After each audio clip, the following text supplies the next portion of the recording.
one day it all changed, and it went from that Andy into that Andy. And I'll never forget, it was summer afternoon in 1988. I think it was about maybe June.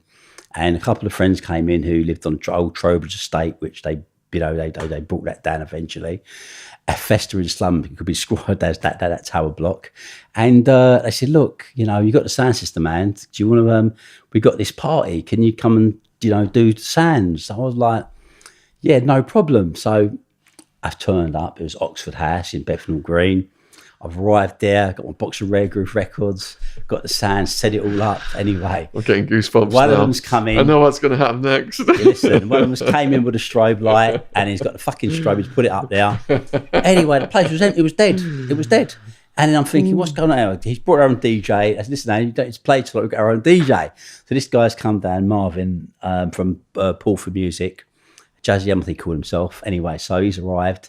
So he's playing his acid records. No one's in there. All of a sudden, bang, the fucking place has just got packed wall to wall because Camden Palace has just tipped out. And that's what it was, okay? And on a Friday night, Camden Palace used to be the place to go. As was a Saturday night, it was Astoria. And there was a scene which was about to explode, and that was Acid House. Anyway, they fucking filled the place. And this place just went off. I remember playing S Express. That was early tracks, right? And this frigging strobe was going, music was going, and all these people were sweating and they were fucking hammering it. And the place was just heaving.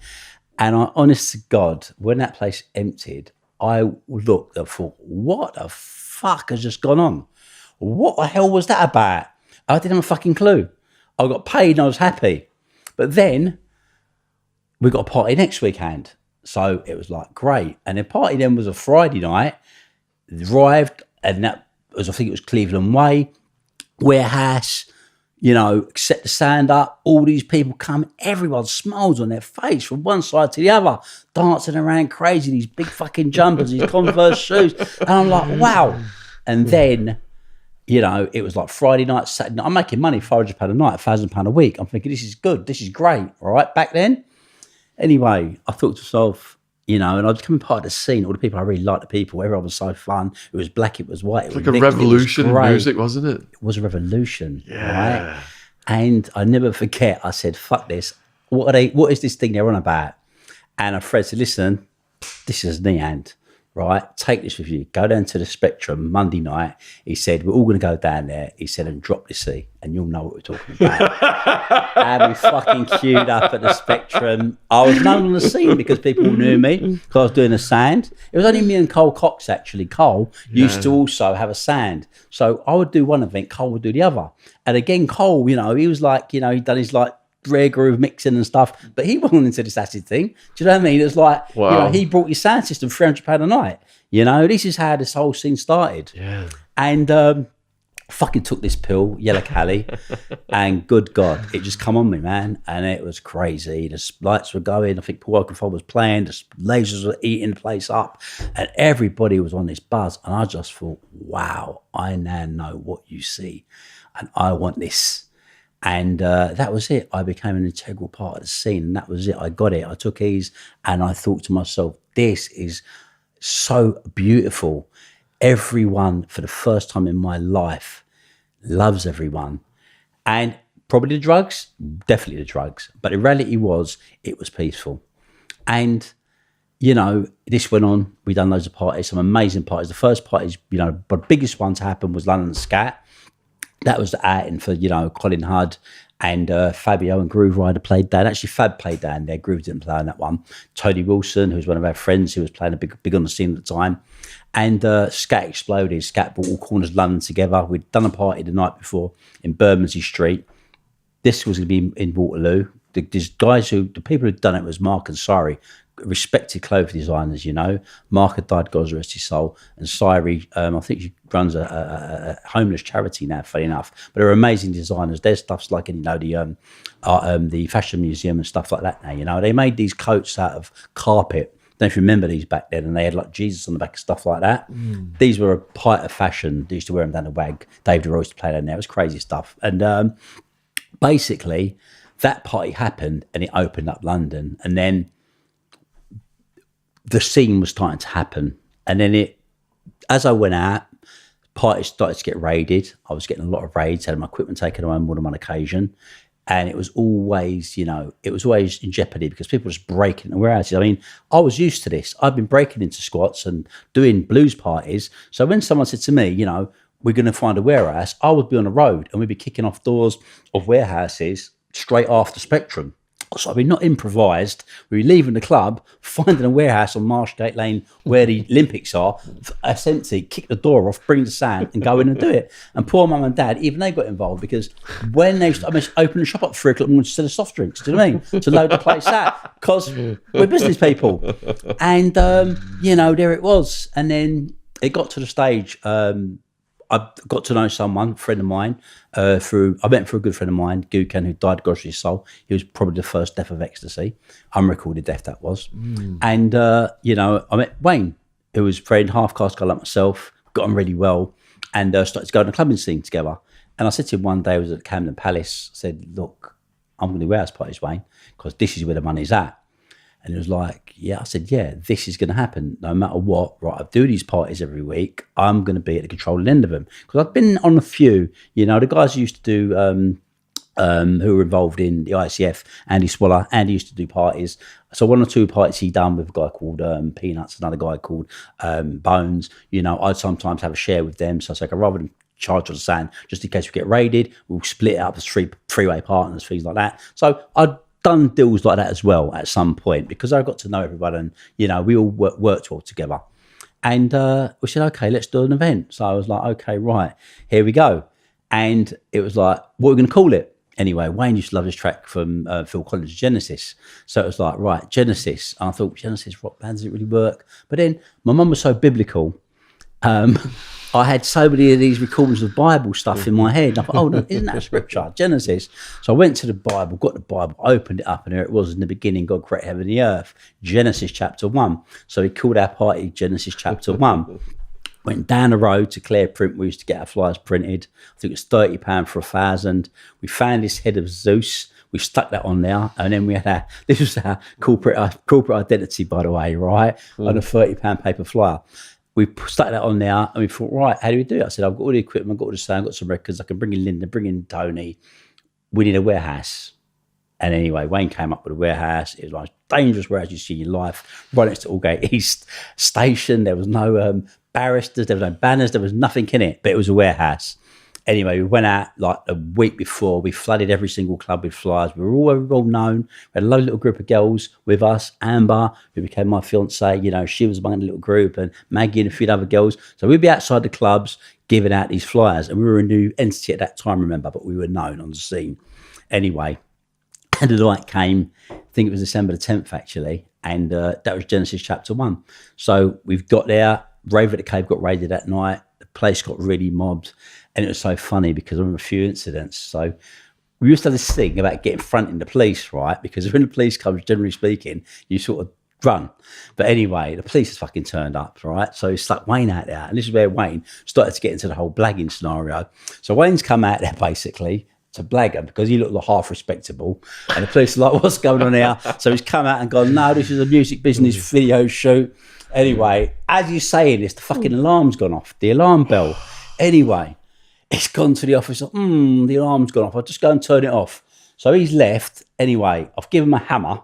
We've gone round fucking smashing the bells off of all the walls, basically.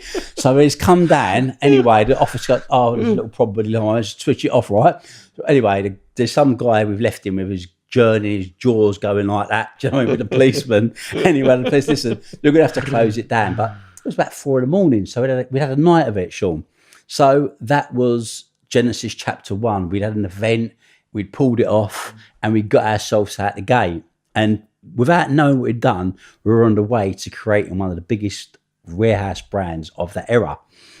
So that was our party trick, had the event. Next stage, we ain't got no warehouse. We need to find a warehouse if we're going to have a party. And it was like, let's look for a warehouse. So we were driving around looking for this warehouse. Anyway, me and Wayne we're driving back to Hackney because a lot of those places have been closed down, all the old, industrial estates, places like they had places because factories, private Thatcherism, people that had no money. It was quite a depressing time, and we found this warehouse, some lights were going on. We walked in there, two guys at this thing, I thought, fuck, this is a great warehouse, it's amazing. And they're like, this is our warehouse, man, fuck off, we're having parties there, blah, blah, blah. I thought, all right, okay, fucking great warehouse, though, let's find somewhere else. Anyway, all of a sudden, we're stuck for the warehouse, and Wayne, I've got a friend, Keith, who went to school with, he said, listen, my pal Keith, he says he's got a warehouse hand. So I said, okay, but he wants, we could do it, 3 of us. I thought, well, fuck, we ain't got no warehouses, let's bring him in. Anyway, lo and behold, we go back to the same bloody warehouse that we've been to. This time, there's a gypsy in there, and the place is full of tyres. So I'm like, what's the situation? Anyway, so listen, he says his warehouse, he wants 500 quid for it, right, a night, and it's completely legal. Anyway, we thought, fucking, this is amazing. So anyway, we make good with the tyres. I mean, we make a big arc around where the DJ stand's going to be. We create bars, you know what I mean? So we make good of these thousands of tyres, and we do the best we can to decorate this place, get tarpaulins, we're doing Genesis, doing all that. So we open the door, and we have a party there. I think it was Christmas Eve. I think it was the first one. So Christmas Eve, we do Christmas Eve. And no, tell a lie, prior to Christmas Eve, we're in the warehouse doing it up. Anyway, this guy rolls up, right, with glasses, suit, big, old, massive mobile phone. Anyway, when the guy turns up, I recognise him because at the time, another guy used to be around with us called Patrick, and he'd introduced me to 2 guys called Jeremy Taylor and Tintin, who went on to Energy. Anyway, they had an office in Kensington, and when I was there, the same guy turned up there. The guy was Tony Costaneter, okay? So Tony had arrived, and Tony was like, look, he said, I'm doing these things called Sunrise, and, I think we should do, we could do a party together, we could be partners, and da-da-da-da. So I was like, we've got our own warehouse, we don't really need you, mate. But then I thought, hold on, but he's got quite a good crowd. They're quite, respectable looking kids that go into his stuff in Greenwich and all that. So, okay, we'll go for it. But we had a party to cover with some of our friends we were doing parties with. So we had an event there. Joey J played there. Norman J's brother, Shaken Finger Pop, right? So he basically put a sound system in there, and basically DJs came, he played an event, decent crowd, maybe, I don't know, maybe 500 people, it was all right, it was an event. Anyway, that was out of the way, so he said, okay, we got a warehouse, we can have it when hell we want it. So he said, okay, right, let's go again Boxing Day. So Boxing Day came, and, we now had better flyers, but we were in the same location, no one was going to the same location. So he put on Boxing Day, we had maybe 900 people, 1,000 people, things growing. But now we were starting to feel confident. So suddenly, we used to go to the WAG. WAG Club was a regular for us, right, a Wednesday night. And there was a guy outside called Jerry and stuff, tall English guy, had a partner called WD. Anyway, they used to do cabs, mobile cabs. And the biggest problem in warehouse parties is, you fucking go to a warehouse party, you come out, you're not driving, where am I? So I thought, wow, these are some mobile cab units. So listen, I said, look, we do warehouse parties. If you set up outside our parties, we'll tell you where they are. Do us a favour. We'll give you flyers, and you put your flyers in the cabs, right? And you give out the flyers to people in the West End. Yes. This was the greatest agreement you could ever have. That covered the West End with our flyers. Every person that went to the West End had a Genesis flyer in their hand. And everyone was said, where do you want to go after this? Actually, there's a party on all night. So that is our gateway to heaven, right? Anyway, right? Tony was good at what he'd done.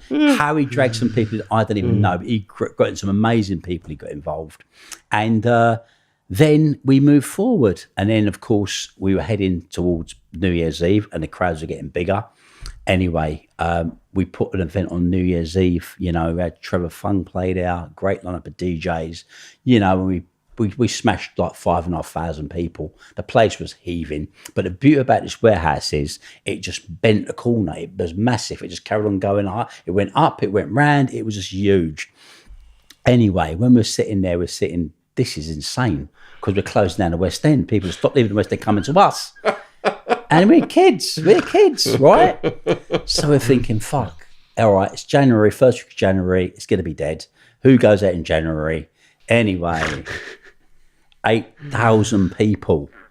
8,000 people travelled to Hackney to go to Genesis the first week of January, and we were still growing. Right? What was max capacity?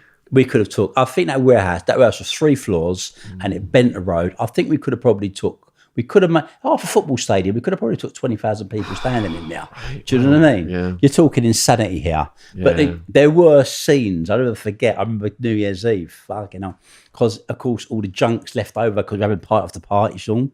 And New Year's Eve, I'm in the warehouse. All the guys are moving over the sound equipment.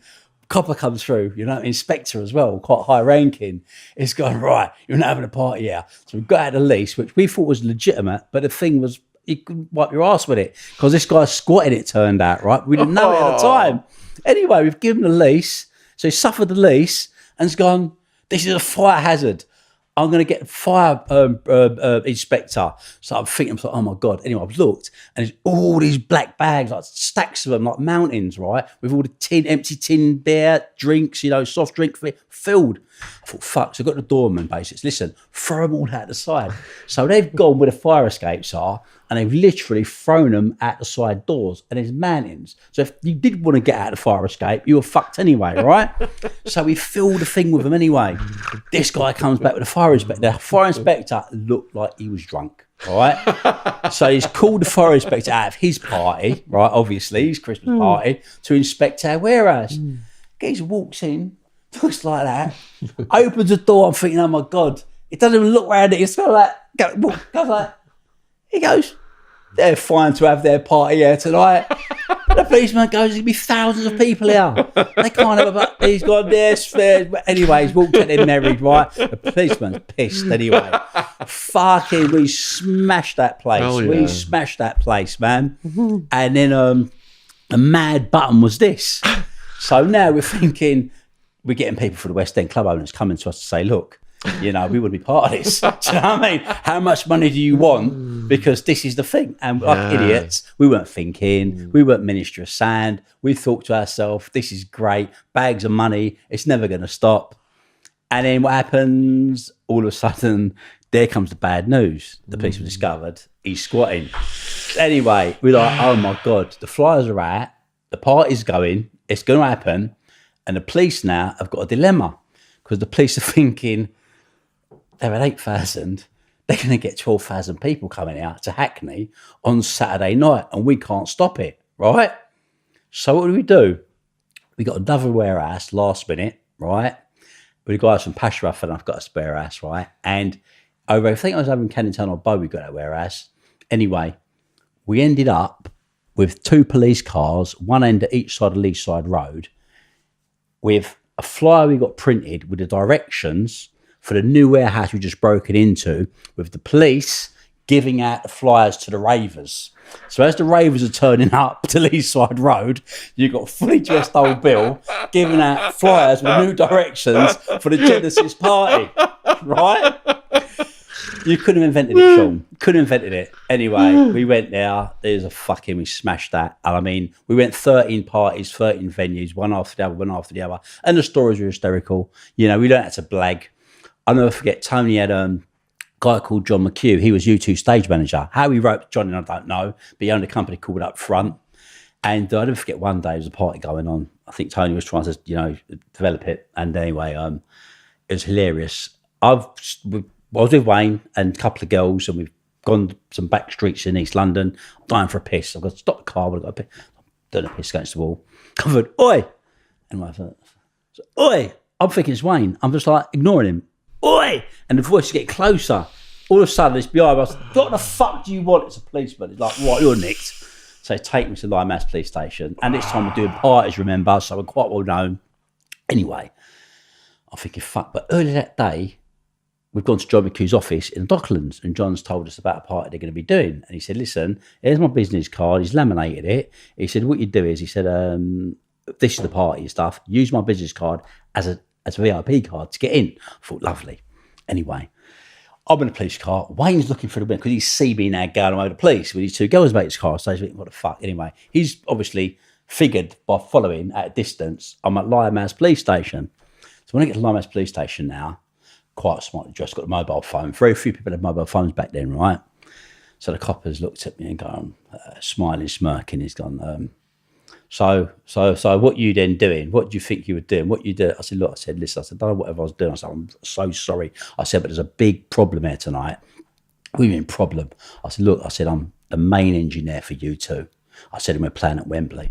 I said, and without me, I said, there is no concert. There's 80,000 tickets sold, right? I said, this is a massive problem. So he looked at me and I go, look, if you don't believe him, I said, you better phone their manager. So I've given him John's card because I know John's fucked off. He's at home. One number's in LA, the other number's at Docklands. And we know he's gone because we left him when he left, right? Anyway, so the policeman's phoning the number and I know he's going to get fuck all. But I've got Wayne's mobile number memorised and Wayne's seen me get nicked. So I go, I go, you better call his mobile. Anyway, I go, what's his mobile? I said, I'll call it. He said, no, I'll call it. So, okay, here's a number. Bam, bam, bam, bam. So he's phoned it now. And I've heard a copper goes, John? I've heard a pause. Wayne's clocked and Wayne's gone, yes, hello, who's this? And he goes, oh, we're from Limehouse police station here. I said, give me the phone. I go, John, I don't know what to do. I said, oh God, I said, Bono's going to go mad. I said, this is insane. I said, I've been arrested. He said, for urinating. I've gone, now, I know the copper shouldn't arrest him in the first place. So I've gone, said, is it very serious, officer? I said, they want to get lawyers down here. And he's like, I go, yeah, oh God, I don't know. I said, John, I don't know. I said, we can get a legal team to come down. I said, maybe sort this thing out and stuff. We can speak to someone more superior, maybe, at Scotland Yard. And this copper's sitting there thinking, what the fuck have I just done, right? Anyway, so he's gone, I've gone, would I be in overnight? He's gone, no. Now I know I've got the fucker. So he's gone, no. Anyway, right, so I've gone, John, I said, I think it might be all right, but I'll get back to you if I need you. So I've give fucking him back the phone, right? Wayne must be laughing his bollocks off now, right? Put me downstairs in a cell with the door open. Never been in a police cell with the door open before. Anyway, all of a sudden he's come creeping downstairs. The copper, he's gone, oh, he said, so, like you do. I said, yeah. I said, U2, of course I'm fucking band really, really well. I said, me and Bono are like that. Do you know what I mean, right? I said, but I said, it's a big problem. I said, because, like without me, I said, there is no show. He's gone, don't worry. He said, he's always be sorted out. It won't be long. Anyway, he's creeped up. He's come back. He's gone, look, he said, they had to ask you this week. My son, he loves U2. Is there any chance of getting Bono's autograph? I goes, of course there is. Give me your address. Right. So the cousin's written his address out now, right? Anyway, he's gone back upstairs, come back there 2 minutes later and gone to me, okay, he said, look, go upstairs, go, you're free to go. So I've walked out, pissed myself laughing anyway, went at a mad party that night. But the blagging thing, we get it down to a T. And getting to the blagging thing, another great scenario, I'll never forget. We've done party after party after party after party. And one particular one we had, because people were knowing about us and they wanted to start giving us keys and getting us warehouses because these were the things to go to and you felt special if you were involved. Anyway, we had an estate agent. So this estate agent now finally, right? Rephrase, we had someone that worked in an estate agent, right? He said, listen, got keys to warehouse, 500 quid, they're yours. We said, lovely. Anyway, we've gone to the warehouse in a day. It was over in Edmonton, big industrial estate. I was like, yes. So we turned up at the warehouse, looking around. It felt brilliant. So I got, okay, got all day to work on it because usually it's lastminute.com. Anyway, we've got to the warehouse. We started to, fix it up, clean it up. We used to throw sawdust down, but we hadn't thrown the sawdust down yet. Instead of that, this place was full of furniture. It was a storage warehouse. Like you got yellow storage now, but it was all one big space. Beautiful leather settees, televisions, fridge freezers. I mean, if we were thieves, we would have hit the jackpot, but we're not thieves, we're promoters, right? Anyway, so we took all the stuff, we brought it all down to the end of the warehouse and we're sweeping it. Anyway, I've heard boom, boom at the door. I think it's the laser man. So I've come running round and it's two of them big glass doors, not the wooden doors. As I've turned, there's two police and an old boy sitting looking at me with a flat cap. I thought, fuck. And they've seen me. I've gone up to the door now, open the door, as he comes, he's grabbed me like that. So he goes, what are you doing? I said, what am I doing? Because I've got to blag this. He's gone, what are you doing? Breaking in the warehouse. My dad's bought this warehouse. Anyway, guy, old boy looks. Anyway, I mean, your dad's bought this warehouse. I said, my dad's bought this warehouse. Anyway, they got me now. They walk into the main bit. All the guys are playing football now because they just swept the place out. They're all shit themselves because see two police, a straight looking geezer, right? They think everyone's nicked, but they keep stum. Anyway, the guy goes, "You're Mr. Jenkins' son?" I'm like, "Yes." He's gone, "Your dad's not supposed to be in there till Monday." I said, "I know." I said, "But he wanted me to clean the whole place up." I said, "To get it clear because he's got delivery coming." Guy goes, he said, "You know what?" He said, "My son is a lazy bum." He said, "He's at these flipping warehouse parties on a Saturday night." He said, "He takes drugs." He said, "I wish if you were my child." He said, "The work now, you can't get people." So anyway, right, so I'm sitting there wanting to crack up laughing. And he's gone, "The problem we've got," he said, "is you tripped the silent alarm." I said, "Okay." I said, "How did that happen?" He's gone on, he's got a secret alarm that goes to the police. He said, "What you've got to do is," I give him a bunch of keys. He goes, "This key." So he takes me to this little room and goes there. He said, "This is the code." So he writes the code down, punches it in and goes, "Right, what you do?" He said, "If there's any more incidents," he said, "There's my card, my home number. What you do is give me a call," he said, "and we'll get it to the police like." "So what are you saying?" He said, "Dad's bought the warehouse. It's going through on Monday." So I said, "You talk to bit." He said, "Of course you're supposed to be in there anyway." Let them out the door. I was like, "Fuck, how did I get away with that one?" Right? Anyway, the party's going to go. The system we had was a brilliant, ingenious system. No one knew who the warehouse was. So anyway, this guy now, he's left the warehouse with the police. I'm thinking, wow, we just got away with that. Do you know what I mean? So in my head now, like, we're unstoppable. Like, this is the pinnacle of everything else that could ever happen. Anyway, so what we had was an ingenious method of getting the people to the parties because, of course, back then, we ourselves didn't know where the warehouse was going to be until the last minute usually.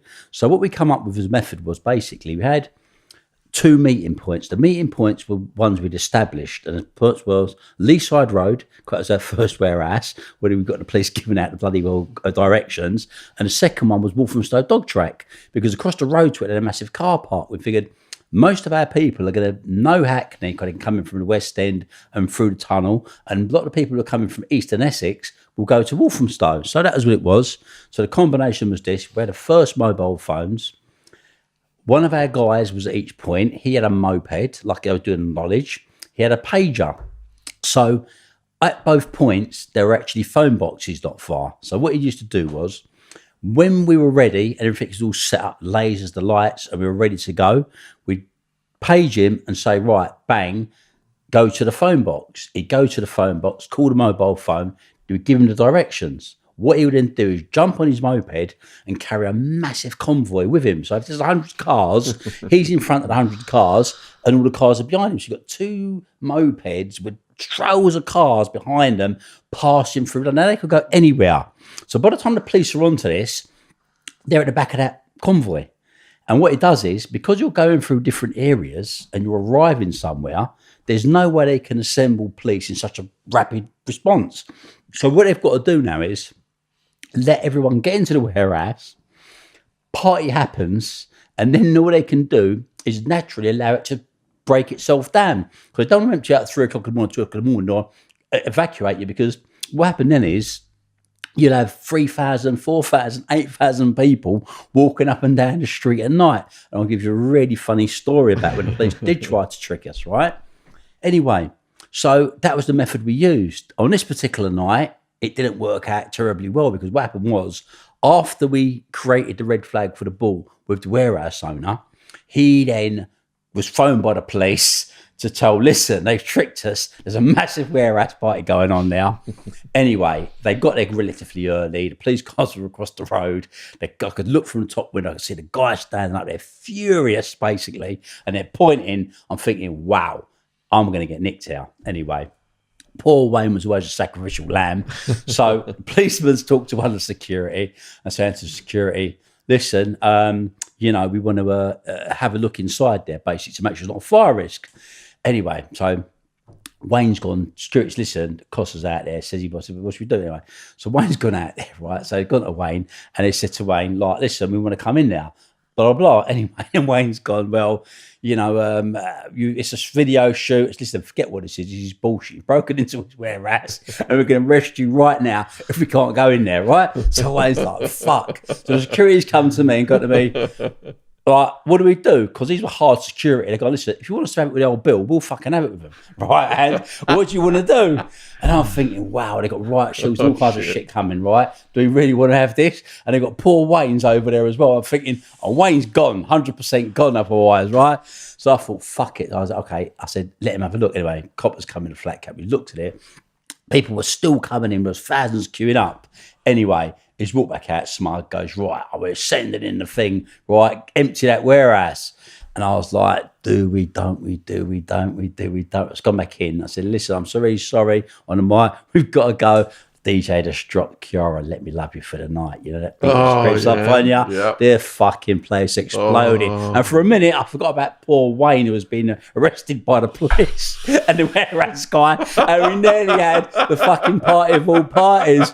But my conscience couldn't allow me. So we let him in and I slipped through the crowd. And that was another episode of the Genesis madness, and it was like this every single week, and there were scenes. I mean, we had an incredibly strong door, a lot of those guys were former ICF, and but they would stand on properly, they'd have it with anyone, and I remember one particular one. We had this place, it was the gallery, and a lot of our doormen, they were serious guys, Colton Leach. Colton started with us, he was one of my doormen, and a team, equal to him and above, right? And one of the doormen, particular guy, right?